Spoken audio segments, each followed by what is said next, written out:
আমি যদি এই জায়গাটিকে একটু কোট করি আবারও, বর্তমান ও ভবিষ্যৎ প্রজন্মের কাছে স্বাধীনতার মূল্য ও তাৎপর্য তুলে ধরতে 25শে মার্চের গণহত্যা সম্পর্কে জানা অত্যন্ত জরুরি। আমরা জানি যে 1971কে বোঝা, 71-এর প্রেক্ষাপট বোঝা অত্যন্ত জরুরি, কিন্তু এখানে প্রধানমন্ত্রী তারেক রহমান 25শে মার্চের কথা, এই গণহত্যার কথা স্পেসিফিক উল্লেখ করেছেন। আপনার কাছে কি মনে হয় যে 25শে মার্চের গণহত্যা সম্পর্কে যদি আমরা জানতে চাই, আপনি কোন বিষয়টি সামনে আনবেন? 25শে মার্চ সেই কাল রাত্রি,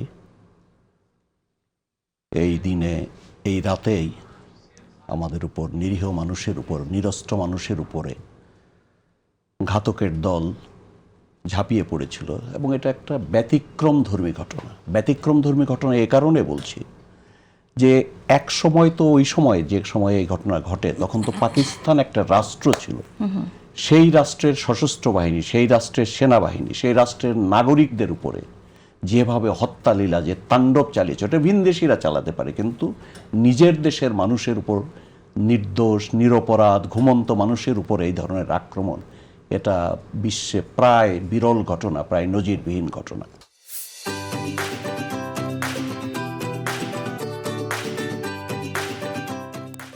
এই যে ঘটনা, এই ঘটনাটাকে অতি অবশ্যই যে আমাদেরকে তো স্বাধীনতাকে অর্থবহ করতে হবে, স্বাধীনতা আমাদেরকে বুঝতে হবে, স্বাধীনতাকে রক্ষা করতে হবে, স্বাধীনতার চেতনা আমাদেরকে, মূল্যবোধ আমাদেরকে ধারণ করতে হবে। কিন্তু 25শে মার্চের ব্যাপারটা, 25শে মার্চের ইতিহাস, ইতিবৃত্ত আমাদের জানা এই জন্য বেশি প্রয়োজন যে 25শে মার্চই কিন্তু আমাদের একটা টার্নিং পয়েন্ট। আমাদের এইখানে স্বাধিকারের জন্য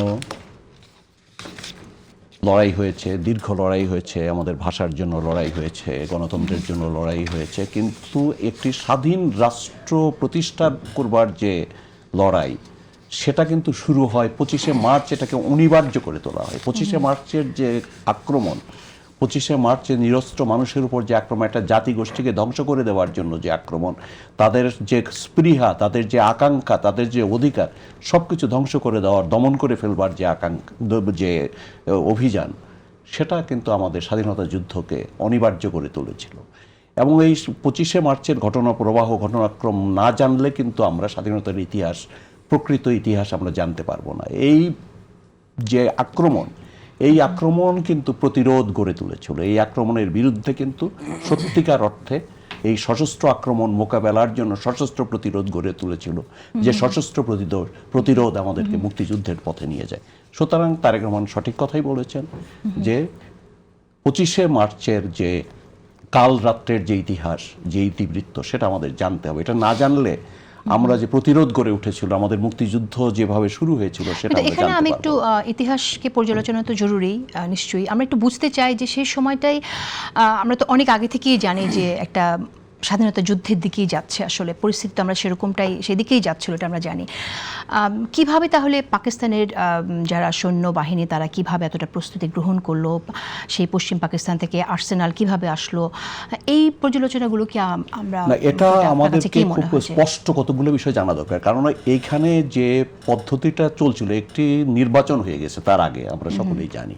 পাকিস্তানে তো গণতন্ত্র থাকে না, এটা আমরা সকলেই জানি। পাকিস্তানে সামরিক স্বৈরশাসন এসছে বারবার, রাজনীতিবিদদেরকে রাজনীতি করতে দেওয়া হয়নি, তাদেরকে রাজনীতি থেকে সরিয়ে দেওয়া হয়েছে। গণতন্ত্র, মানুষের ভোটের অধিকার কিছুই ছিল না, শাসনতন্ত্র পর্যন্ত ছিল না। এবং শাসনতন্ত্র একবার একটা তৈরি করা হয়েছিল, সেটা বাতিল করে দেওয়া হয়েছিল, নাকচ করে দেওয়া হয়েছিল সামরিক শাসন জারির মাধ্যমে। তো সুতরাং এখানে যেটা অঙ্গীকার ছিল যে গণতন্ত্র আসবে, এক লোক এক ভোটের ভিত্তিতে যে ব্যবস্থা, সেটা আসলো, এবং গণতন্ত্র আসবে বলে সামরিক শাসকের অঙ্গীকার ছিল, এবং সেই নির্বাচনটাও কিন্তু হয়ে গিয়েছিল। সেই নির্বাচনের মাধ্যমে পাকিস্তানের শাসনতন্ত্র রচনা করা এবং প্রাদেশিক সরকারগুলো গঠন করবার জন্যই এই নির্বাচন হয়েছিল।